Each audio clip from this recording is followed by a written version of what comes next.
इनेलो राजपा गठबंधन रोहतक लोकसभा उम्मीदवार राकेश तंवर की जनसभा में उमड़ी भीड़, लोगों ने दिया भारी मतों से जिताने का आश्वासन। इनेलो राजपा गठबंधन के रोहतक लोकसभा क्षेत्र से उम्मीदवार राकेश तंवर ने कहा कि भाजपा व कांग्रेस ने हमेशा जनता के साथ विश्वासघात किया है। चुनाव के दौरान किए गए वादों व दावों को सत्ता में आते ही दरकिनार किया। इससे जनता स्वयं को ठगा हुआ महसूस करती आई है, लेकिन इस बार जनता ने भाजपा व कांग्रेस को सत्ता से बाहर कर इनेलो राजपा गठबंधन को सत्ता में लाने का मन बना लिया है। वह बहादुरगढ़ के छोटू रामनगर में आयोजित विशाल जनसभा को संबोधित कर रहे थे। जनसभा में राजपा अध्यक्ष शेर सिंह राणा मुख्य रूप से मौजूद रहे। जनसभा में पहुंचने पर राजपा अध्यक्ष शेर सिंह राणा व उम्मीदवार राकेश तंवर को हल्का अध्यक्ष राजेंद्र छिकारा ने गद्दा वार्ड नंबर 10 से पार्षद का चुनाव लड़ चुके सूरज राजपूत ने तलवार व पगड़ी बांधकर सम्मानित किया। उन्होंने कहा कि भाजपा व कांग्रेस ने लंबे समय तक देश पर राज किया, लेकिन दोनों ही पार्टियों ने देश की जनता के विकास की ओर कोई ध्यान नहीं दिया। इसलिए लोकसभा चुनाव में जनता विकल्प के रूप में इनेलो राजपा गठबंधन को जिताने का मन बना चुकी है। वहीं इनेलो नेता कपूर सिंह राठी ने कहा कि भाजपा ने जहां विकास के नाम पर घोटाले किए हैं, वहीं जनता के खून पसीने की कमाई को अपनी तिजोरियों में भरने का काम किया है। बहादुरगढ़ नगर परिषद में भी कमीशन का खेल जोरों पर चल रहा है, जिसमें भाजपा चेयरपर्सन ठेकेदारों के साथ मिलकर नगर परिषद के खजाने को लूटने में लगी हुई है।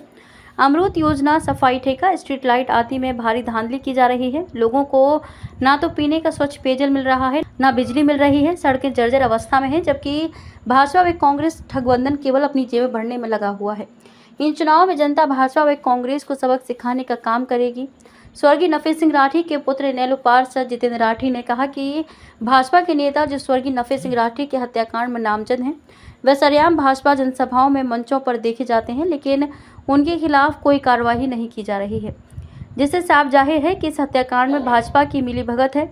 स्वर्गीय नफे सिंह राठी ने बहादुरगढ़ की जनता को मूलभूत सुविधाएं दिलाने के लिए व उनके हकों की आवाज़ को उठाने के लिए अपना जीवन न्यौछावर कर दिया। उनकी शहादत बेकार नहीं जाएगी। जनता भाजपा व कांग्रेस को मुंहतोड़ जवाब देकर सत्ता से बाहर करेगी। जनसभा में मौजूद नेताओं ने इनेलो राजपा गठबंधन उम्मीदवार राकेश तंवर को भारी मतों से जिताने की अपील की। इस मौके पर राजपा के प्रवीण कुमार, राम निवास सैनी, प्रदीप सिन्हा, डॉक्टर सुखबीर, अशोक परनाला, पार्षद मोहित राठी, पार्षद पति नरेंद्र राठी, अनिल मदान, ओम प्रकाश जोरा, हरिकंठ सहित अनेक कार्यकर्ता मौजूद रहे। भाजपा के खिलाफ रुझान है, क्योंकि 10 सांसद देने के बाद भी भाजपा को हरियाणा की जनता को बीजेपी से कुछ मिला नहीं और कांग्रेस को भी जनता ने पहले देखा है, मौका भी दिया है राज्य सरकार में, केंद्र में, और अब इनसे तंग आकर हरियाणा की जनता ने मन बनाया है कि हमारी बात जो क्षेत्रीय दल हैं जितना खुल के वो पार्लियामेंट में रखते हैं, ये राष्ट्रीय दल नहीं रख पाते, क्योंकि ये लोग दबाव में रहते हैं अपने राष्ट्रीय लीडरशिप के। अब आज मोदी जी और अमित शाह जी के अलावा बीजेपी में किसी की बात सुनी नहीं जा रही है, तो परिणाम ये हो रहा है कि उनको सिर्फ गुजरात और गुजराती घूम फिर के याद आता है, तो हरियाणा की जनता की तो कोई सुनवाई नहीं है। ऐसे ही कांग्रेस की भी समस्या है कि जो राष्ट्रीय जो उनके नेता हैं वो सिर्फ अपने राज्य की तरफ या अपने लिए ज़्यादा विचार करते हैं, हरियाणा की तरफ ध्यान नहीं होता। अब अगर इनेलो राजपा की मैं बात करूं तो इसकी जो लीडरशिप है,